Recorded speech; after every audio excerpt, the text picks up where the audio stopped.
Yang dimaksud dengan resistensi antibiotik adalah dari kata resisten atau dalam bahasa awam adalah kebal.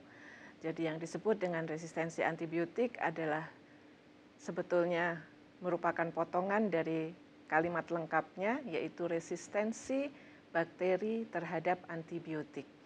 Jadi bakteri menjadi kebal terhadap antibiotik, padahal sebelumnya bakteri tersebut bisa dibunuh oleh antibiotik tersebut. Dan karena kebal tentunya menjadi tidak bisa dibunuh oleh antibiotik tersebut.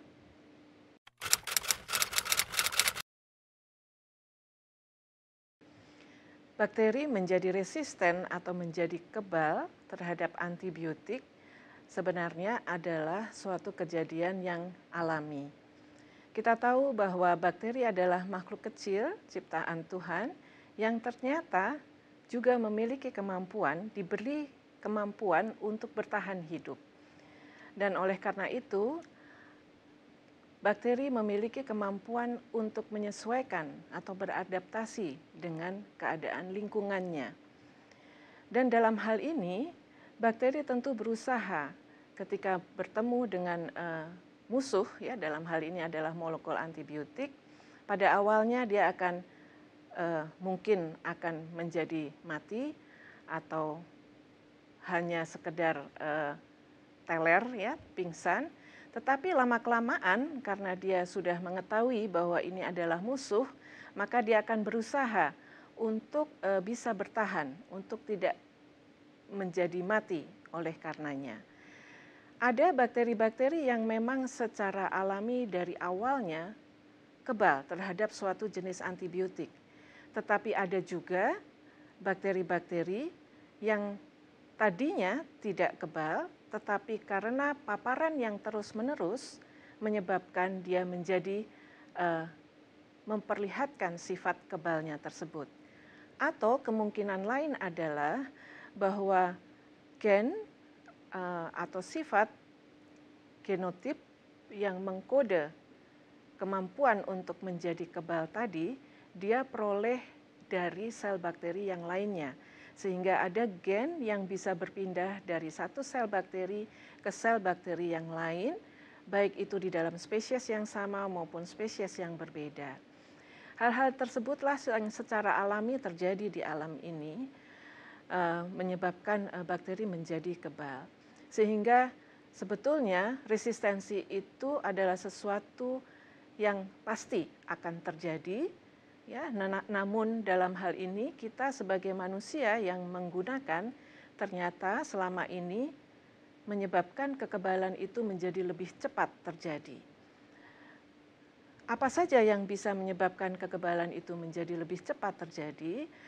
Yang utama dikatakan di dalam literatur adalah bahwa penggunaan itu sendiri. Seringkali kita menggunakannya tidak dengan dosis yang sebenarnya atau underuse atau mungkin overuse yang seharusnya tidak perlu menggunakan antibiotik, kita menggunakan antibiotik, atau dalam keadaan kita menggunakan antibiotik yang salah. Jadi tidak sesuai dengan antibiotik yang digunakan, tidak sesuai dengan target selnya. Contoh yang paling nyata kita ketahui di masyarakat ini adalah pada pengobatan tuberkulosis. Pengobatan tuberkulosis membutuhkan obat antituberkulosis atau antibiotik dalam hal ini yang cukup lama sampai dengan 6 bulan. Dan biasanya pasien setelah 2 bulan sudah merasakan badannya sehat, sehingga dia tidak merasa perlu untuk meneruskan.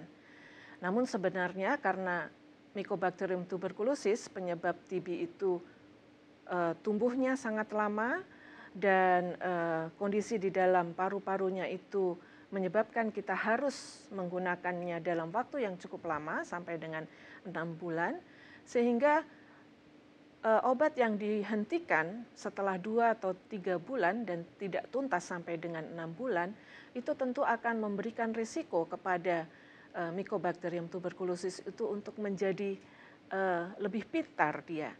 Sebetulnya Fleming pada saat menemukan antibiotik pada tahun 1928 dalam pidatonya ketika dia menerima hadiah Nobel, dia sudah mengatakan hati-hati dalam penggunaan antibiotik karena tidaklah sulit bagi bakteri untuk menjadi resisten terhadapnya. Dan biasanya underdose atau dosis yang kurang atau tidak lengkap penggunaannya, justru itulah yang akan memberikan kesempatan kepada bakteri untuk menjadi lebih pintar dan kemudian menjadi